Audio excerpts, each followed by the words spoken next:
It's going to be massive. A lot's going to come out sooner or later, and it's going to be massive. It's going to be massive. Those are the words of someone who has seen and heard and evaluated all of the evidence of Donald Trump's interference in the 2020 election in Georgia. It's going to be massive. That statement was made by one of the members of the special grand jury whose report has recommended the indictment of more than a dozen people in Georgia. And we know that number because the first member of the grand jury to be publicly interviewed, the foreperson, Emily Kohrs, revealed that number in interviews that she did last month. 5 other unnamed grand jurors met together in a conference room with 2 Atlanta Journal-Constitution reporters and have revealed much more that should be deeply disturbing and worrisome for Donald Trump. Prosecutors in Georgia and in New York City now appear to be in a race with history. They both appear to be on the verge of being the first prosecutor in history to bring criminal charges against a former president of the United States. No one is suggesting that the charges that could be brought in Manhattan will be massive. The current expectation in Manhattan is for a possible 2-count indictment of Donald Trump for falsifying business records and possibly violating state tax law or violating state campaign finance law. Such an indictment will surely be historic. It will be important. It could make Donald Trump a convicted felon. But such an indictment will not be, by any description, massive. What happens in Georgia is going to be massive, according to one of the grand jurors. The grand jurors are allowed by Georgia law to reveal everything except what was said in their deliberations among themselves. They could reveal the names of everyone they recommended for indictment, but none of the jurors have been willing to go that far. They did tell the Atlanta Journal-Constitution about some new evidence that has never been reported before, and it seems that everyone in Georgia was recording their phone calls with Donald Trump. In some states, it is against the law to record a telephone call without alerting the other party to the phone call that you are recording it. Georgia is not one of those states.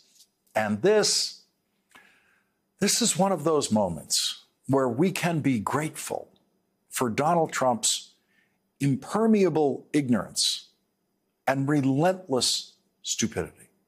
Because Donald Trump picked up telephones in the White House and called Georgia, where it is perfectly legal for the recipient of his phone calls to record those phone calls without telling him.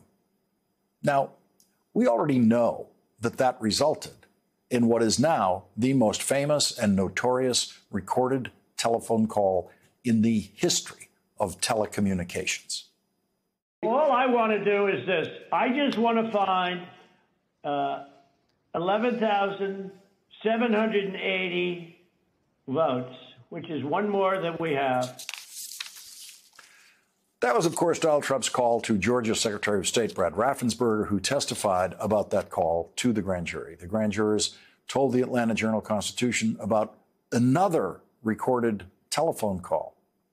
They, quote, heard a recording of a phone call Trump placed to late Georgia House Speaker David Ralston, in which the president asked the fellow Republican to convene a special session of the legislature to overturn Democrat Joe Biden's narrow victory in Georgia. One juror said Ralston proved to be an amazing politician.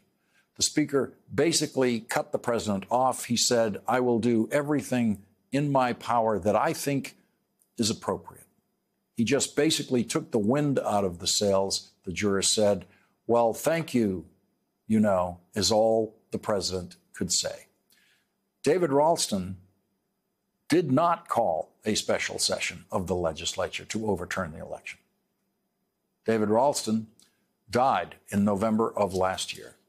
But thanks to his recording of Donald Trump's phone call, the most important evidence that David Ralston could provide to that grand jury of Donald Trump's criminal interference in the election lives after him. Think about that. For 2 years and almost 3 months now, we have all known that Donald Trump made a phone call to Georgia's Secretary of State asking to find 11,000 votes, and that was patently illegal on its face. But only Donald Trump knew that he also made a similarly criminal phone call to Georgia's Speaker of the House of Representatives, David Ralston. And then, in November of last year, David Ralston died. And Donald Trump might have gotten a few more minutes of sleep that night thinking, that's one witness who can never testify against him. But David Ralston had the presence of mind to tape Donald Trump's phone call to him. And so now David Ralston is, in effect, testifying against Donald Trump from the grave. The audio recording made by David Ralston could, in and of itself, represent an individual count in a larger indictment of Donald Trump.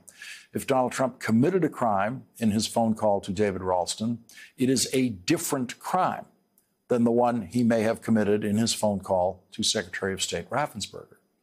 If each of those phone calls are criminal, then they each represent two separate crimes in what would be a multi-count indictment against Donald Trump recommended by the special grand jury, which could include other counts. And if true, that would truly be, in the words of the jurors, massive.